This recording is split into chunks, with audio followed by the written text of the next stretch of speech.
In this episode, we take a look at Campaign Mode, which is a new mode that went live in Splinterlands this week. See what it brings to the table for both new users and old users alike. If this sounds interesting to you, please stand by.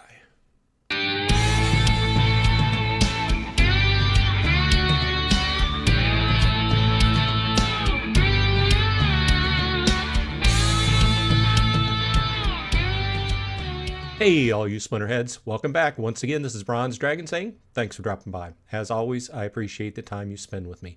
Please leave a like on this video if you like this kind of content, and subscribe if you're not already subscribed. I would appreciate it. Okay, this last week, Splinterlands debuted a new mode, which we've been talking about for quite a while, and several of us YouTubers have talked about the need for something like this in the game, and they've woven it in. It's a PvE story mode type gameplay instead of the typical Splinterlands PvP type play. It's got a story behind it. You play versus through the story, and this first chapter is dedicated or geared towards teaching new users how to play. However, it has some cool new things woven in. So let's look at the details. Okay, this was something we've been talking about for quite a while that the game needed. So let's just look at the details. Blaze made this announcement this past week. I'm not going to read the full thing. You can check it out in the announcement section on Discord if you, in the official Splinterlands Discord, if you want to read through it completely. But let's hit the high points. The name of this is Campaign Mode, Book 1. Warmedge Academy. Obviously, it's to learn to play Splinterlands. Campaign mode is a perfect way to get started, and you can reach it just through the play drop-down. Now, it looks like there are 11 chapters that will teach you various strategies and ways to play, the basics of Splinterlands. Now, one of the big things that came in with this set is the foundation cards, and these are very basic soulbound cards that you can't buy, sell, trade. You earn them, and then you can use them to play in the game. So this is great for new players who are just joining the game. You get to fill out your deck a little bit, have a few extra cards to use. And in the past, this replaces the Rebellion starter cards. Now they're ready for ranked. Use your foundation battle cards right away. So once you go through the training tutorial, you can go ahead and use them in regular battles. Glint rewards, you earn glint as you progress. So as we've covered before, you play Splinterlands. One of the things that you earn as you play is glint, and the glint can turn around and you save it up, and you can buy cards with it of various types, and you can buy chests, and you can buy different other things that basically strengthen your Splinterlands play. So with these cards that you're going to earn through doing the tutorial, you can go ahead and earn glint while you're doing the tutorial. And a complete beginner's deck. Finish book 1 with the cards, and you can compete with foundation cards. What you need to know is these are the basics, okay? They're playable in all formats except for survival mode, which is paused right now. I don't know if they're going to add them to survival mode once survival mode kicks back in, but you can't play them in survival mode. They are soulbound, like I just mentioned, non-tradable, sellable, burnable, or combinable. They do not contribute to your collection power. You cannot put them on land. They provide no production points on your land. They may be used to earn glint and SPS if SPS is staked. You can only earn SPS if SPS is staked. So, and they're viewable by selecting the foundation set icon and setting up the setting the status filter on all cards. So there's a filter built into the cards whenever you go to the card page that you can select them. Okay, those are the basics. Now, looking forward, they're going into phase 2, and what they have planned is additional chapters, and I'm really psyched up for this because if you've played other games, you know that a lot of other games have these kind of modes that they put out on a monthly basis or something like that, and every game does it a little bit differently. Some games charge a little bit, and then you end up getting some rewards out of it, etc. But the whole idea is playing through a certain amount on a weekly or monthly basis and getting some kind of rewards out of it to keep people logging back in on a daily or weekly basis. So I love that idea. I love having different storylines. I love having different kind of maybe puzzles. You know how some of these games end up being puzzles where you can only solve a level if you have a certain combination of cards, etc. Love that idea. Foundation cards will become tradable and sellable in the future. Foundation booster packs might be also available in the future, to be determined. And cards will become combinable. So that's a great look forward.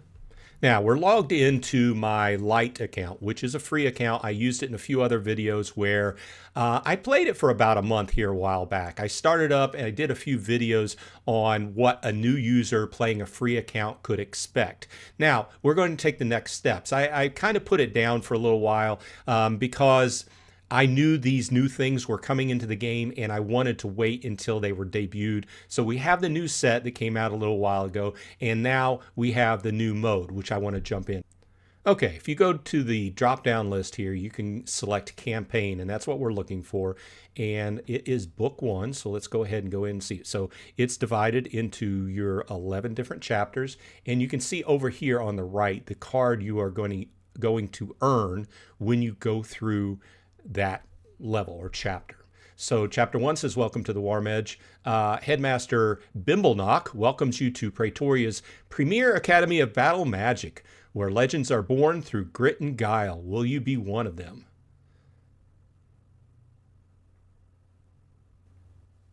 So it goes through a little bit of a storyline here. Love this artwork. It's great. Very anime inspired. Gives you a little bit of story here. Okay, let's see what we're going to do. Chapter 1 complete. Okay, that was simple. I didn't even have to play a match. So I'm going to claim my cards. I get 2 cards, and I get some glint, 100 glint.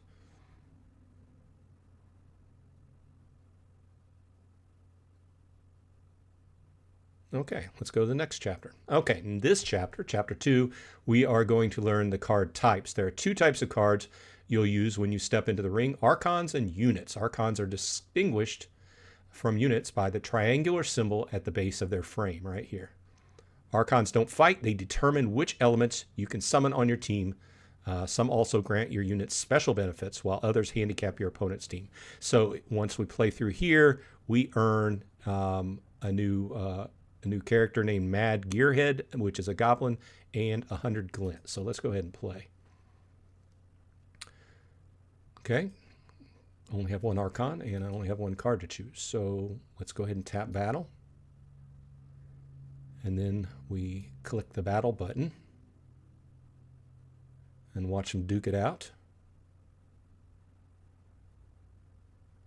And he wins by a hair. So chapter 2 is complete, so I win the Gearhead and 100 glint. I'm interested in seeing these new cards. They're ranked, they're less powerful than the ones you actually buy, obviously, because you're getting them for free, but I'm a card collector, so I love to see new cards. Okay, let's go to the next chapter. Chapter 3, where they describe melee attacks. As a rule of thumb, units can only use melee attacks from the first position. However, unlike thumbs, rules of thumb are made to be broken. But for now, let's focus on the basics. The number on the attack icon is the card's power, which is subtracted from the target's health after a successful attack. So you got the 1 right here.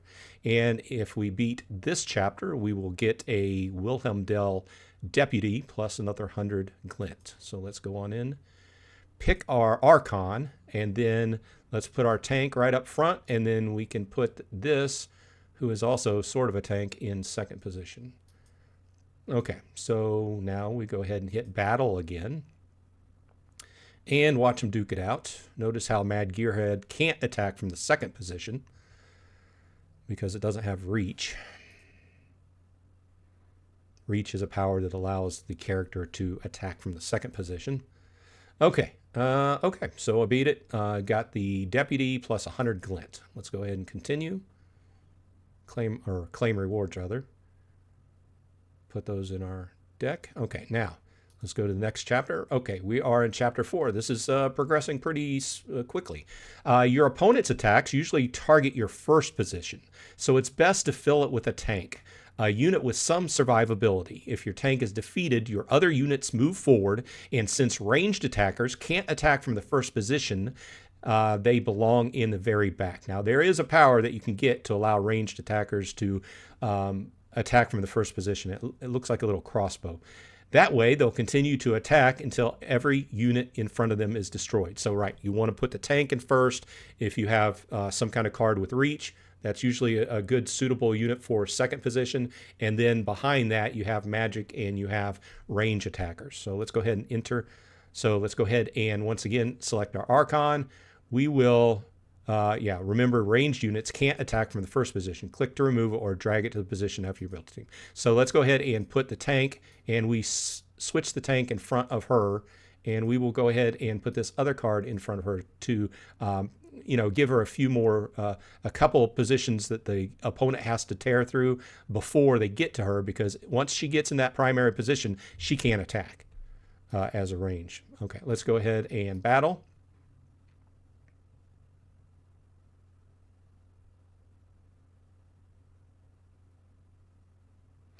And we won. So chapter 4 complete. I get a kicking rock. Kicking rock. That's weird because a rock is like a creature with a big bird-like creature, and this is a human. Weird name. Anyway, we also get 100 extra glint, which we can always use in the shop to buy something to strengthen our card deck. Next chapter. Okay. Oh wow, we get several cards for this. Okay, so chapter 5 talks about armor, and armor is your little shield icon here. Melee and ranged attacks damage armor first, and until its armor is destroyed, the target's attack is unaffected, even if the damage dealt exceeds remaining armor, except for magic. If somebody is attacking you with magic, it will, in most cases, bypass armor. Now, there's one type of match where magic will hit armor first, but in most cases, magic bypasses armor. But that's jumping a little bit ahead.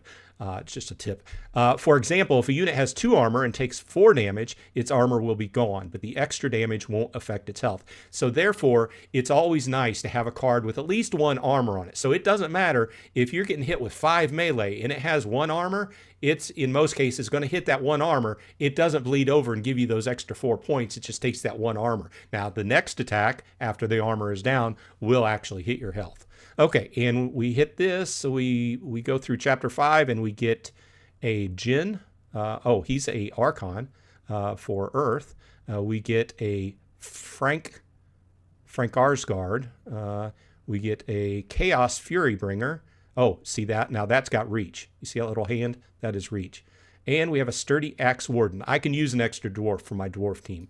Okay, let's go ahead and jump in and pick our Archon. It says Dread Teferian has armor now. Play him as your tank so you can see how it mitigates melee. Okay, so we'll put him up front. He's the tank. And this also points out that as cards, sometimes they level up, they get extra powers. So sometimes a card can start without armor. You level it up to level 2 and it gains armor, something like that. So let's go ahead and we will put the Mad Gearhead in second. We will put the deputy in third, and we will put the kicking rock at the back because he or she has the faster speed. I always try put the faster speed in the back, without any extra special powers like camouflage or something like that also make good for going in the back. I try to put the faster speed in the back because it can bypass other cards which are trying to hit it and take it out a little bit better. Okay, let's go ahead and battle.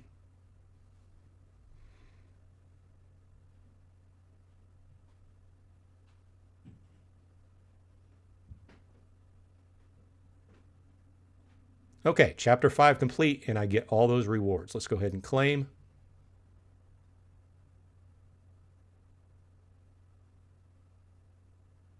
And go to the next chapter. Okay, chapter 6 is all about speed. Now, the little foot icon tells you the speed of the card, and obviously in most cases, the faster the better. Speed not only determines which units take their turns first, but it also decreases the accuracy of the melee and ranged attacks. Each point difference decreases accuracy by 10%. For example, a melee attacker with a speed of 2 attacking a target with a speed of 5 has a 5 - 2 or 30% chance to hit. chance to miss, rather. And no matter how powerful, a card that's defeated or one that misses its target deals no damage, making speed incredibly important. Speed is always important. So in this case, if when we beat Chapter 6, we will pick up another Archon, this time for water, Marley Singriel. Okay, this is a Tideborn, and it has +1 to magic. Love that +1 to magic with water. Okay, and we have a Port Guardian, another tank type. We have a mage, a waterlogged wizard that does magic damage, and we have a cool looking a camel that is kind of reminds me of Joe the Camel for Camel cigarettes, but it's a spitting camel. Cool, I like it. Okay, let's go ahead and enter arena.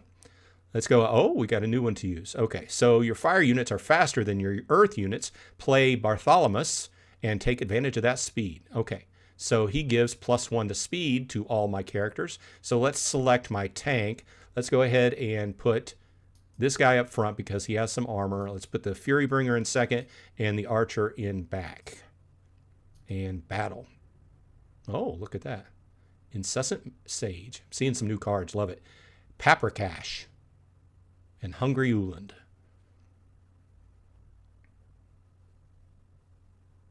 Okay, we beat Chapter 6 and claim, I love the Spitting Camel. I love these kind of, in the full new set, Conclave Arcana, they have a giraffe. I love the giraffe too. Okay, next chapter. Okay, Chapter 7. Okay, so so we're talking about magic attacks now. Unlike melee and ranged attacks, units can use magic attacks from anywhere. The first position, the last positions, and everywhere in between. And everything you learned about armor and speed's chance to miss, when it comes to magic attacks, you can forget all that. Magic attacks ignore armor, and they never miss. So one of the definite strengths about magic. But I find that they usually they're kind of offset they cost a little bit more mana to cast. Okay, what are our rewards? Okay, so we get an Ember Roast Sow, Echelon, and an Ash Archer. That's a cool looking elf. It reminds me of the Fire Elves out of WoW. Okay, let's go ahead and go in here. And you have one magic attack unit in your collection, Waterlogged Wizard. You'll need to use Mariel Singriel to play it, okay? So let's play her. And let's see, we've got a Port Guardian to stick up front. We've got our Waterlogged Wizard to play second. Remember that when magic units move into that first slot, they can still attack, whereas range units cannot. So I generally put my tanks, and then if I have somebody with reach, then I generally go in with magic, and then kind of the range in the back. There's a lot of different things you can do with that, but that's kind of the basics. Okay, let's go ahead and we've got Codex Sage and Wild Horse Tamer. Nice. Okay, love to see new cards. Okay, we won that one too. And let's claim our new rewards as well as our 100 glint. So by the time we get done with this tutorial, that'll be 1100 glint that we can spend. Next chapter. Okay, Chapter 8. Now this describes the abilities. These are the icons at the bottom of the card. Abilities are special traits that can turn the tide of almost any battle. They provide your team with unique benefits or inflict harmful effects on your opponent's team. For example, units with Sneak, which is what this little kind of Ninja Turtle with a mask looks like, will target the enemy unit in the last position. That includes melee units, which normally can only be attacked from the first position. However, all units in the first position will almost always attack the enemy unit in the first position, even if they have Sneak or other targeted abilities. For a description of all abilities sorted by category, check out the abilities categorical breakdown article on our support site, and you can get right on the main page. There's a little book up in the upper right hand corner, and you can find your way to that. Okay, wow, we get a lot of benefits from a lot of prizes for beating this. So, okay, let's see here. Incessant Sage, Twice Yesternight, Paprikash, it's like a named character, Codex Sage, Sheringham Logger, and Hungry Uland, as well as 100 glint. Okay, let's go on into the arena. For this battle, you'll use Bartholomew. Okay, let's choose our tank. From here on out, you'll have to access all your abilities on your cards. Hover over them to see what they do, or tap on them if you're on the mobile. Build your team and position your units to take full advantage. Okay, so what he's pointing out here is you can hover over this little icon and see what their power means. So let's go ahead and put a tank up front.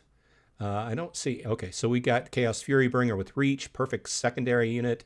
Let's go ahead and put... how many? Okay, so we got plenty of mana to use. So let's just do this. And then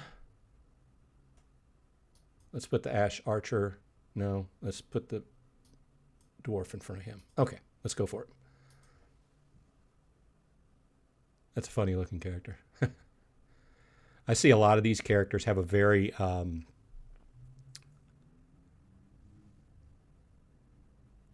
what do I want to say?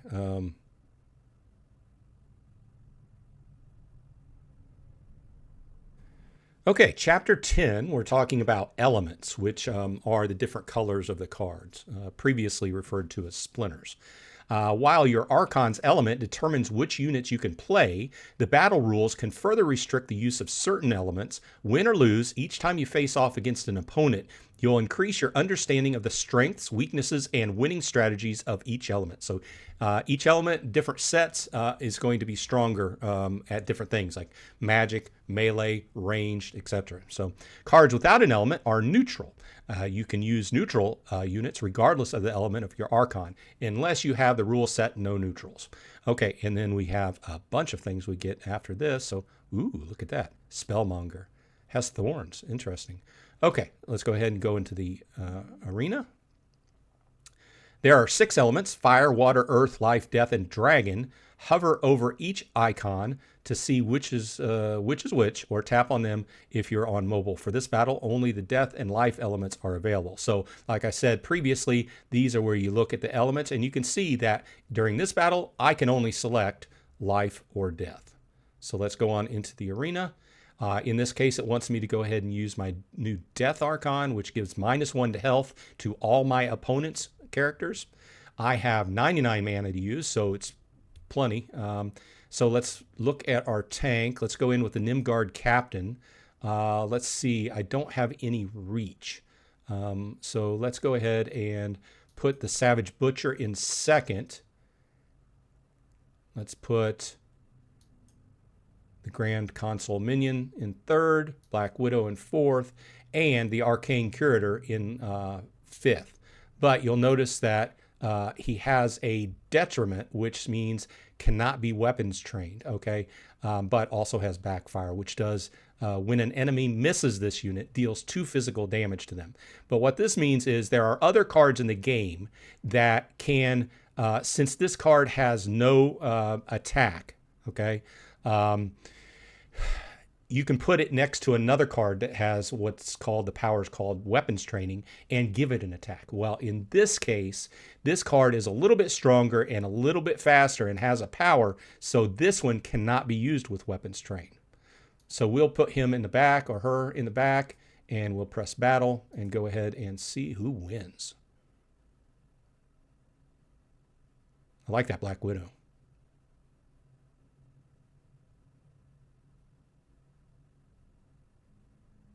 Okay. Chapter 10 complete. We get a bunch of new cards. We get a Time Bandit, Dwarf. Another call out to an 80s movie. Vicious Quinlan, which is a porcupine, it looks like. New Bellarok Aegis. Knack Miner. Vengeful Monk. Spellmonger, and 100 Glint. Okay, last chapter. Going on to chapter 11.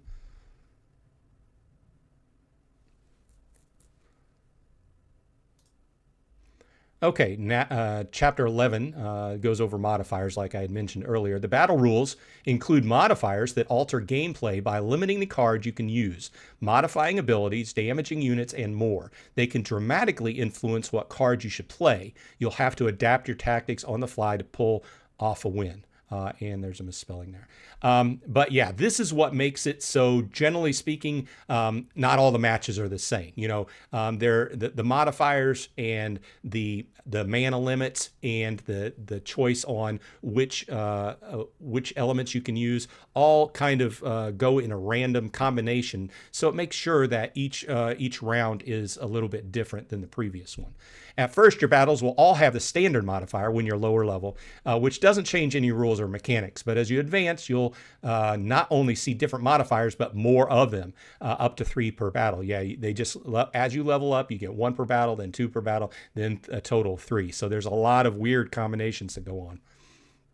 And once again, they have the combat modifiers in that little spell book up to the right when you log in. So what do we get out of this? We get a Frostguard Warrior, Colossus Raider, and a Scales of Justice, and another 100.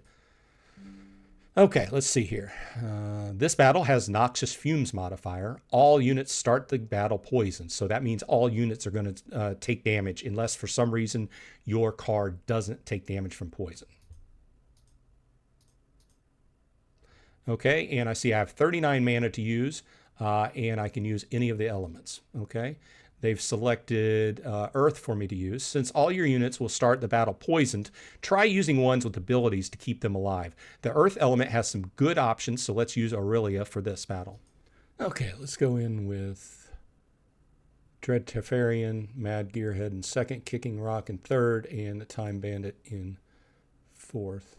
Although maybe that should be like that. Yeah, let's do that.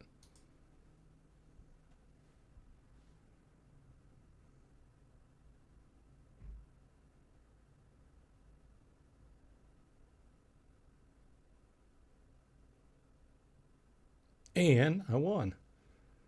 Okay, so that completes. We get the Frostguard Warrior, the Colossus Raider, and the Scales of Justice, and complete with the 100 extra glint.